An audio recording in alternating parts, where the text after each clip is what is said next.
Luke chapter 20.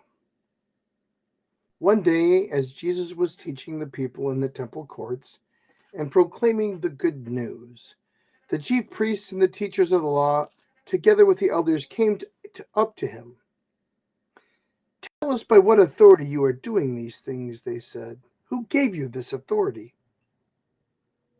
He replied, "I will also ask you a question. Tell me, John's baptism, was it from heaven or of human origin?"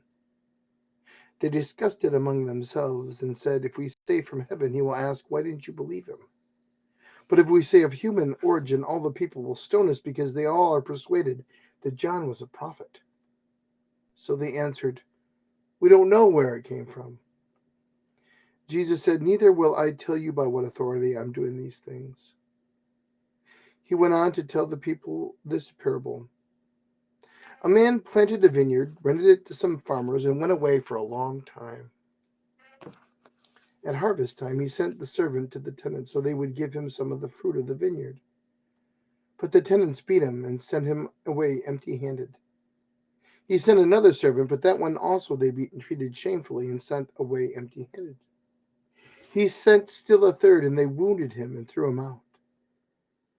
Then the owner of the vineyard said, "What shall I do?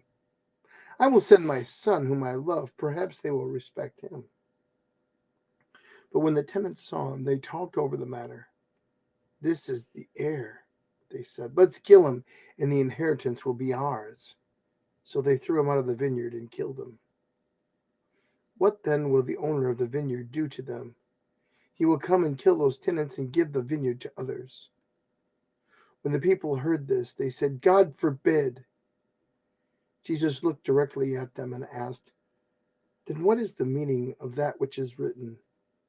The stone the builders rejected has become the cornerstone. Everyone who falls on that stone will be broken to pieces. Anyone on whom it falls will be crushed." The teachers of the law and the chief priests looked for ways to arrest him immediately because they knew he had spoken this parable against them, but they were afraid of the people. Keeping close watch on him, they sent spies who pretended to be sincere.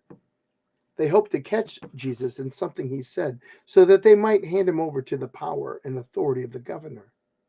So the spies questioned him. "Teacher, we know that you speak and teach what is right and that you do not show partiality, but teach the way of God in accordance with the truth.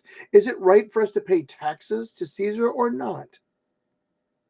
He saw through their duplicity and said to them, "Show me a denarius whose image and inscription are on it." "Caesar's," they replied. He said to them, "Then give back to Caesar what is Caesar's and to God what is God's." They were unable to trap him in what he had said there in public, and astonished by his answer, they became silent. Some of the Sadducees, who say there is no resurrection, came to Jesus with a question. "Teacher," they said, "Moses wrote for us that if a man's brother dies and leaves a wife but no children, the man must marry the widow and raise up offspring for his brother. Now there were 7 brothers. The first one married a woman and died childless. The second and then the third married her, and in the same way the 7 died, leaving no children. Finally, the woman died too. Now then, at the resurrection, whose wife will she be, since the 7 were married to her?" Jesus replied, "The people of this age marry and are given in marriage. But those who are considered worthy of taking part in the age to come and in the resurrection from the dead will neither marry nor be given in marriage. And they can no longer die, for they are like the angels. They are God's children, since they are children of the resurrection. But in the account of burning bush, even Moses showed that the dead rise, for he calls the Lord the God of Abraham, the God of Isaac, and the God of Jacob. He is not the God of the dead, but of the living, for to him all are alive."